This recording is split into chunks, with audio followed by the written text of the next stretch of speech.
똑똑한 바다 구독자분들이라면 왜 바닷물을 먹으면 안 되는지 잘 알고 계시죠? 바닷물의 염도는 우리가 필요한 수준보다 훨씬 높아 탈수 현상부터 심하면 목숨까지 잃을 수 있기 때문에 절대 바닷물을 마시면 안 되는데요. 그렇다면 물고기는 어떨까요?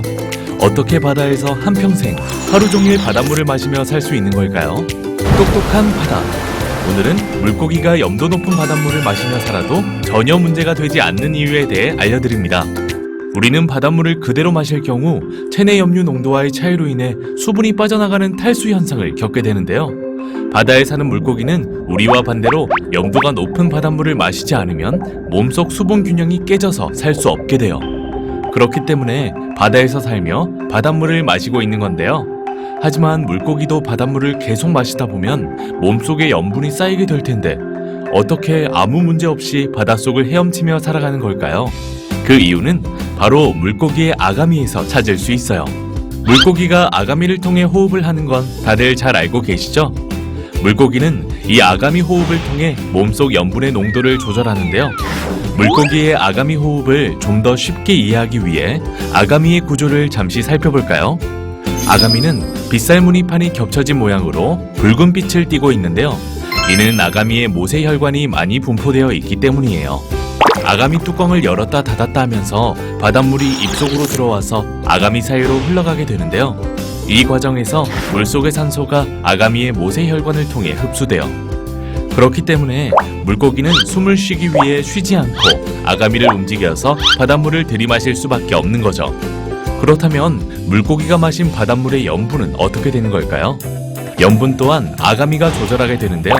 들이마신 바닷물 중 물고기에게 필요한 적정 농도의 염분은 장에서 흡수하고 나머지는 아가미에 있는 염류세포를 통해 다시 몸 밖으로 배출돼요.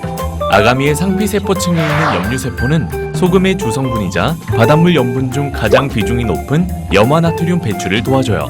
참고로 염류세포는 민물고기의 아가미에도 있지만 바닷물고기에 비해 세포가 적어요. 물론 민물에도 약간의 염분이 녹아있기는 하지만 바다처럼 염분의 농도가 높은 게 아니기 때문에 민물고기의 아가미에는 자연스레 염류세포가 발달하지 않았어요.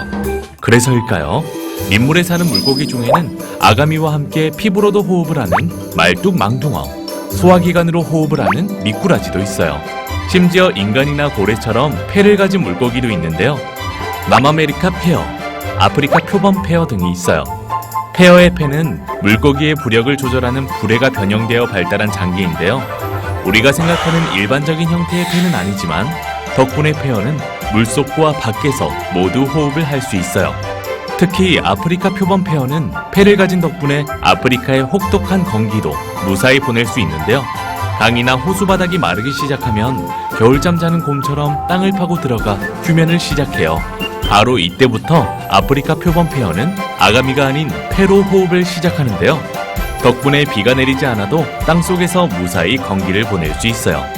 그러면 민물과 바다를 오가며 사는 뱀장어 같은 기수어는 어떻게 몸속 염분을 조절할까요? 바로 환경에 맞춰 염류세포가 변하기 때문인데요.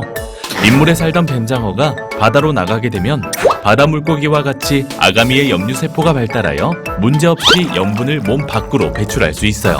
정말 신기하죠? 또 바닷물고기는 염류세포 외에 배설물을 통해서도 몸속 염분을 밖으로 배출하는데요. 입속으로 들어온 바닷물의 염분을 아가미를 통해서 한 번, 배설물로 또 한 번, 이렇게 두 번에 걸쳐 몸속 염분 농도를 유지해요.